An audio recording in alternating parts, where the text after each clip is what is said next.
Bom dia, gente. Gente, eu trabalho com adolescentes, então eu gosto de barulho, tá? É uma característica pessoal. Bom dia, gente. Olha isso que lindo. Meus irmãos, sempre dá muito frio na barriga. Eu tenho pregado em várias igrejas para adolescentes e jovens, mas aqui não é nem um frio na barriga, é um iceberg praticamente, já, de tanto... Iceberg, ó, já estou me corrigindo. Já. Gente, a gente vai fazer a leitura no texto de Mateus 7, do versículo 18 até o 29.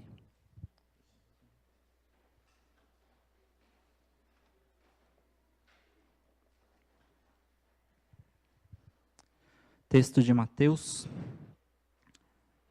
capítulo 7, do 18 até o 29.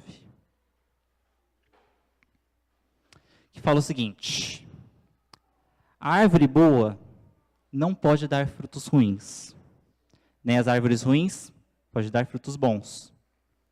Toda árvore que não produz bons frutos é cortada e lançada ao fogo. Assim, pelos seus frutos, vocês os reconhecerão. Nem todo aquele que me diz, Senhor, Senhor, entrará no reino dos céus, mas apenas aquele que faz a vontade de meu Pai que está nos céus. Guarda isso, a vontade de meu Pai, guarda isso. Muitos me dirão naquele dia, Senhor, Senhor, não profetizamos em teu nome? Em teu nome não expulsamos demônios e não realizamos muitos milagres? Então eu lhes direi claramente, nunca os conheci. Afastem-se de mim, vocês que praticam o mal. Portanto, quem ouve estas minhas palavras e as pratica, é como um homem prudente que construiu sua casa sobre a rocha. Caiu a chuva, transbordaram os rios, sopraram os ventos e deram contra aquela casa, e ela não caiu, porque tinha seus alicerces na rocha. Mas quem ouve estas minhas palavras e não as pratica, é como um insensato que construiu sua casa sobre a areia, caiu a chuva, transbordaram os rios, sopraram os ventos e deram contra aquela casa, e ela caiu. E foi grande a sua queda. Quando Jesus diz isso, esse texto, a gente tem que tentar entender um pouquinho o contexto dessa mensagem. Jesus já tinha chamado os seus discípulos e em uma tarde ele encontra uma multidão. Vamos ficar imaginando isso? Se olhar a capinha do seu boletim, está lá, lembranças de um fim de tarde. Imagina, Jesus desce, vê um monte de gente sedenta, porque sabia que ali havia alguém que curava. Ele sobe num lugar alto e começa a ensinar uma série de coisas. E esses ensinamentos, todos reunidos, foram chamados de Sermão do Monte. E o nosso texto é o finalzinho disso. Então tem uma série de ensinamentos antes dessa parte que a gente viu. E o que Jesus estava ensinando nesse Sermão do Monte, vocês conseguem lembrar? Ele começa lá no capítulo 5, vai terminar no 7. Vocês conseguem lembrar uma coisa? As bem-aventuranças, né? Tem lá felizes são os pobres em espírito, pois deles é o reino dos céus. Felizes são os que choram, pois serão consolados. Os perseguidos em nome de justiça. Imagina, e até para o nosso contexto hoje, isso é estranho. Porque aquele que é o marginalizado, desvalido, é o feliz. Eu vejo o contrário. Outras lembranças do Sermão do Monte. É um texto que coloca a responsabilidade de restaurar o sabor do mundo e trazer a luz da vida de volta ao mundo, através dos discípulos de toda aquela multidão que estava com ele. Outra lembrança do Sermão do Monte só.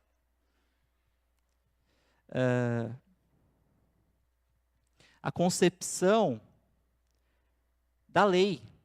Se a gente lembrar bem, na lei está falando o seguinte, tem uma série de leis, e o povo judeu era um povo extremamente...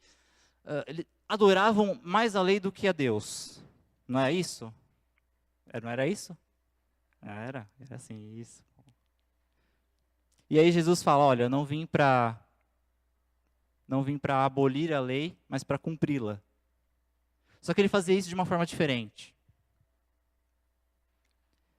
Uma outra coisa que tinha no Sermão do Monte é essa mudança do termo, colocar Pai Nosso, que era uma coisa que para o judeu era um absurdo. A lembrança que está na capa é de um rapaz que fala, como assim chamar o Pai, Deus de Pai? Essas são algumas lembranças do Sermão do Monte. E tem vários outros ensinamentos. São poucos até. Jesus ele tinha uma característica única. Aquela aura de santidade, aquela aura toda assim, ele é né, assim. Jesus quebrava isso. Ele falava com as pessoas. Enquanto os religiosos estavam lá, sedentos, falando, eu sou santo, porque eu dou o dízimo maior aqui. Jesus andava com as pessoas, enquanto os religiosos estavam lá no templo, Jesus estava na estrada. Jesus era totalmente diferente. E isso, de certa forma, começou a despertar na multidão aquela luzinha piscando. Opa, será? Será que esse é o verdadeiro Messias? E aí ele começa a ensinar essas coisas. Imagina o problema que estava na mente daquela multidão. Imagina o conflito. Gente, será que é isso? Será que os religiosos estão errados? Será que esse cara está certo? Jesus começa a cumprir aquilo que ele ensinava a partir do próprio ensinamento. Ele simplificava as coisas. E aí ele começa a falar, por exemplo, da árvore, que está no nosso texto. Todo mundo sabe que isso aqui é uma árvore, é um pinheiro. É isso? É isso mesmo? Tá certo, né? É um pinheiro. Ok. Que bom. Não produz frutos. Viu? Agora eu olho para Solange ali. Semente, somente semente. Somente semente. É bom ter uma botânica. Jesus está falando, olha para a árvore e você vai ver que o fruto dela, apesar daqui produzir semente, o fruto dela é o que faz te identificar. Aquele pessoal que é mais assim do interior, né, consegue ver, olha para a árvore, vê lá a folha, essa folha aqui é de amoreira, então vai nascer uma amora, né? Olha lá para uma outra, é uma pitangueira, né? Isso é legal, mas nem todos têm essa habilidade. Por exemplo, eu não tenho. Eu não consigo olhar para uma árvore, tanto que eu tive que perguntar se é um pinheiro de verdade, que eu não sei. Mas Jesus começa já, a partir do ensinamento, a explicar tudo, a tirar todas as amarras religiosas. Mais do que isso, Jesus provava quem ele era agindo, fazendo, mostrando, né? E aí ele pega esse contexto da árvore e ele falava o seguinte: uma árvore boa produz bons frutos. Uma árvore ruim, o que produz uma árvore ruim? Maus frutos. Gente, eu trabalho com adolescentes. Vamos ser adolescentes um pouco? Brincadeira, gente. Estou brincando, tá? E aí, mais uma vez eu olho para a Solange aqui também. Uma árvore boa, ela tá inteira. Ela tem o caule, tem a raiz, tá bonitinha e os nutrientes estão passando certinhos. A árvore ruim não vai ter isso, né? Ela vai ter cheio de cupim, vai estar com algum outro problema, certo?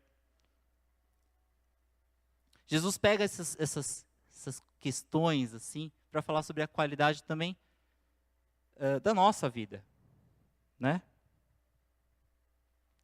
E aí ele fala também de mais uma coisa. Já estava falando da árvore, eles vão ainda além. Vamos dificultar um pouco mais. Eles pensaram, bom, quem é de Deus, então, produz bons frutos. Legal. Então, quem está profetizando, quem está curando, esses estão produzindo bons frutos, porque estão fazendo a vontade de Deus.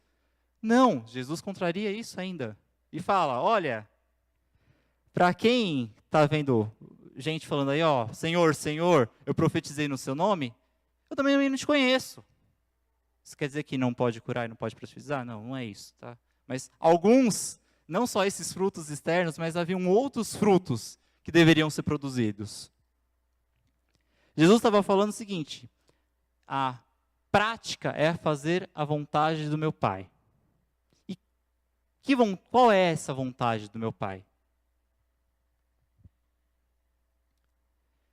Bom, você acorda cedo no dia para ir trabalhar. Você olha para o relógio, percebe que você tinha que acordar às 6 e já são 6:30. Então você corre, certo? Então você já vai lá, se troca correndo, toma um cafezinho rápido e vê ainda que caiu uma gotinha de café ainda, você tenta tampar, porque você viu que não vai ter muito tempo para se trocar. Você pega o carro, sai correndo e chega aí na Avenida do Estado e vê um trânsito terrível. E aí você fica muito feliz, certo? Todo mundo adora trânsito, correto? Mas beleza. Você continua andando, você viu que a faixa que você estava liberou, agora vai poder caminhar. E aí você já está aquela coisa assim, aleluia, glória a Deus, eu vou andar. Você para no primeiro A do aleluia, porque um cara foi lá e fechou. Você para no A e você quer falar outra coisa. Ai meu Deus, né? Quem sabe? Você já para naquele A. Aí você chega no seu trabalho e lembra que você ainda esqueceu alguma coisa. Essa é a nossa rotina, não é? Essa é o nosso dia a dia. Pode mudar um pouquinho, eu não preciso pegar a Avenida do Estado, eu não tenho horário. Mas a rotina de vida é complexa. A rotina de vida é dura. Quem aqui tem uma vida fácil? Ninguém? Nossa, pensei que ia falar levantar a mão. Não? Então, pois é, a vida não é fácil. E a gente sabe disso. Não adianta nem a gente passar um talquinho assim para falar que tá... Não, a vida não é fácil, né? E aí, quando você começa a pensar e reestruturar a sua vida, até para que ela seja um pouco mais fácil, quando ela está começando a ficar mais perfeita, está ficando mais gostosa, a vida diz, ainda não, aí ela piora um pouquinho mais. Não é assim? Né? Quando a gente acha que está tudo ficando perfeito, vem uma coisa que vai contra. A vida é uma caixinha de surpresas. Já dizia aí um teólogo, um vídeo por aí. Viver uma vida com Deus, no nosso dia a dia, é muito difícil. Mais do que isso, fazer a vontade de Deus no nosso dia a dia é muito difícil. Seria tão mais fácil se a gente pudesse viver somente aqui na igreja, cantando, né, louvando, com a mão levantada, falando até da ação de Deus na nossa vida, ou lá embaixo comendo juntos, o dia inteiro, semana inteira, a vida inteira, sentados lá, comendo juntos, debatendo, até falando de um bom futebol, né? Porque ali também tem ação de Deus, de certa forma. Porque, né, você vê lá, o São Paulo perdeu para a Ponte Preta, né? Isso só pode ser a mão de Deus, só, falando, vou apanhar. Até é interessante, semana passada, eu, Luiz Gustavo, o Henrique, a Gabi Sete, o Thiago, a gente estava lá em Maringá, né, para um congresso de jovens e adolescentes, que é feito pela IPI Nacional. E eu era um dos trabalhadores do evento, né? Então, muita gente me chamava. E no último dia, no domingo, várias pessoas, eu posso falar até milhares, porque eram 2.000 pessoas que estavam lá. Várias pessoas falavam, ai, Danilo, não dá pra gente ficar aqui mais um tempo? Porque é aquela coisa gostosa, a gente consegue viver uma vida gostosa, assim. Só que sempre tem uma segunda-feira, não é? Sempre tem uma segunda-feira. E se você ainda não está convencido, eu vou te lembrar de mais uma coisa. E, meu, já vai dar até depressão, né? Mais uma ainda. Vou chorar aqui. Lembra das suas últimas férias? Estavam gostosas, né? Lembra do último dia das férias? Não estavam gostosas, né? É mais ou menos isso. Tudo na nossa vida vai contra, como se nós fôssemos num barquinho, no meio do mar, com aquela tempestade. E aí, quando Jesus fala sobre uma casa firmada na areia e a outra na rocha, ele não está falando sobre somente depositar a sua fé, numa questão de fazer com que eu tenho fé que a rotina vai ser boa. Não tem isso, não é esse o contexto. Ele tem uma coisa a ver com isso. Eu consigo enxergar aí que talvez a rotina e essa construção da casa na rocha e na areia tenha uma coisa diferente. O que Jesus estava falando ali é que ele queria que as pessoas fizessem a rotina, a vontade de Deus. De alguma forma, encontrar na rotina aquilo que faz com que Deus fique com um sorrisão. O Deus gordo que a Carmen falou, abre-se um grande sorrisão, falando, esse é o meu filho. Fazer com que o nosso dia, os nossos sonhos, as nossas esperanças e os nossos caminhos andem, façam e produzam aquilo que é vontade de Deus. Infelizmente, nós vivemos num mundo em que você liga a televisão e escuta, você precisa crescer profissionalmente. Você pega o jornal, você precisa ter um carro melhor. Aí você abre a internet e fala, olha, seus filhos precisam ter esse iPad. Não é qualquer um. Não é um DL, sei lá o nome. Mas tem que ser o. Porque senão ele não vai ser feliz. Sua filha precisa de uma bota nova. E isso acaba se tornando até uma necessidade realmente. Tudo nesse mundo nos faz virar consumidores, insaciáveis. Só que o evangelho não é para consumidores. O evangelho é para servos. De certa forma, a gente tem que aprender a dizer não para esse monte de coisa. Quando a gente busca a vontade de Deus, a gente justamente está buscando dizer não para essas coisas. Porque firmar a casa na rocha é construir a vida na vontade de Deus e não naquilo que está sendo falado para a gente. Eu não consigo ver somente aquele contexto de fé. Eu consigo ver construção é construção da vida inteira. E é isso que a gente tem que tentar fazer. Construir a nossa vida inteira na vontade de Deus. É difícil. Muito. É difícil você encontrar uma hora no seu dia para até falar com Deus. É difícil. Muito. Mas talvez esse seja o primeiro passo para a gente encontrar o que a gente pode fazer de palpável, de ativo, que possa realmente, de ação realmente. O primeiro passo é encontrar uma horinha só para a gente falar com Deus.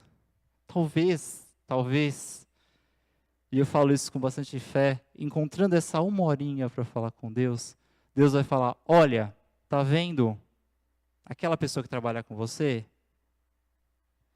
É ela que eu quero que você haja, que você dê bom fruto. É com ela. Tá vendo aquela uma horinha que você está lá enrolando? Então, tem um albergue, vai lá. talvez Deus vá falar isso para você. Só que, como eu disse, isso é para servo, isso é para gente. É para gente que está aqui louvando a Deus. Isso é para servo de verdade. Quando a gente busca a vontade de Deus, é realmente possível que a gente queira comprar essas coisas, crescer profissionalmente, ter um carro melhor, comprar um iPad. Não há problema nessas coisas. O problema é basear sua vida nessas coisas. É muito triste a gente ouvir, e eu posso falar isso com bastante propriedade, porque eu estou com eles. Quando eles falam do foco, os adolescentes falam do foco da vida deles, muitos falam de coisas tão tristes. Você fala, sua vida inteira vai ser para isso? Para ter isso? Para fazer isso? O problema é que não só os adolescentes, mas a gente também faz isso. A gente pode não falar, mas a gente baseia a nossa vida assim. Construir a casa na rocha significa, então, construir sua vida inteira na rocha viva, na pedra angular, na vontade dele. Precisaria a gente analisar todo o Sermão do Monte para a gente encontrar alguns ensinamentos. Mas a gente pode pensar que cuidar do outro que está do meu lado é a vontade de Deus. De certa forma, a gente já sabe qual é a vontade de Deus. A gente finge que não. Fazer aquilo que Deus está nos direcionando a fazer, deixando com que Deus nos transforme de dentro para fora, é a forma de viver e construir essa vida no centro da vontade de Deus, na rocha eterna. É construir a vida com a ética que vem lá daquele que morreu por nós. É servir o outro. A gente necessita de servos, gente que trabalha. Se a gente olhar para as necessidades da nossa igreja, que são muitas, não só as físicas, que a gente está vendo aqui, né? Mas, galera do Rei, o Oca, tá, gente? Se quiser, eu já faço propaganda. O Oca está precisando de gente. Os ministérios precisam de gente. O albergue precisa de gente. O CCA precisa de gente. O teu trabalho precisa de gente. A gente precisa disso. A gente precisa servir. Não só dentro da igreja, mas fora também. O Paulo falou uma coisa muito legal. Nós somos sal da terra e luz do mundo. Então a gente tem que agir como sal da terra e luz do mundo. O sal ele tem uma questão diferente. Isso está dentro do Sermão do Monte. O sal tem uma questão diferente. Ele dá um sabor diferente. Ele restaura, aliás, não só restaura, mas ele preserva aquilo que pode apodrecer. Antigamente, né, jogar o sal na carne, ela ficava mais um tempinho. Não é isso mesmo? Quem já usou isso? Não, ninguém usou? Que bom. Então tá bom. A luz. Ontem nós fizemos aqui um acampa dentro. Essas olheiras são da acampa dentro. A gente apagou todas as luzes da igreja. A alegria deles é quando eles estavam com a lanterna na mão. Porque luz gera uma esperança. É isso que a gente tem que fazer. Trazer o novo sabor para o nosso mundo. Trazer a nova luz de vida para esse tempo que a gente vive. Senão não tem graça. Senão não tem graça. Fica até uma lembrança daqueles que falam, Senhor, Senhor, nós não fizemos tantas coisas. Fizeram porque era obrigatório. Gente, a gente precisa ser transformado de dentro também. Por isso a oração é importante. Por isso a Bíblia é importante. Não é só o fazer. Porque você não precisa fazer, a graça já te salvou. Perfeito. Faça porque Deus fez. Faça porque você quer adorá-lo. Não só com a música, mas com a tua vida. Que Deus nos ajude nessa difícil missão de agir conforme nós falamos aqui dentro. Que Deus nos ajude nesse desafio de sermos aquilo que devemos ser diante de Deus. Amém?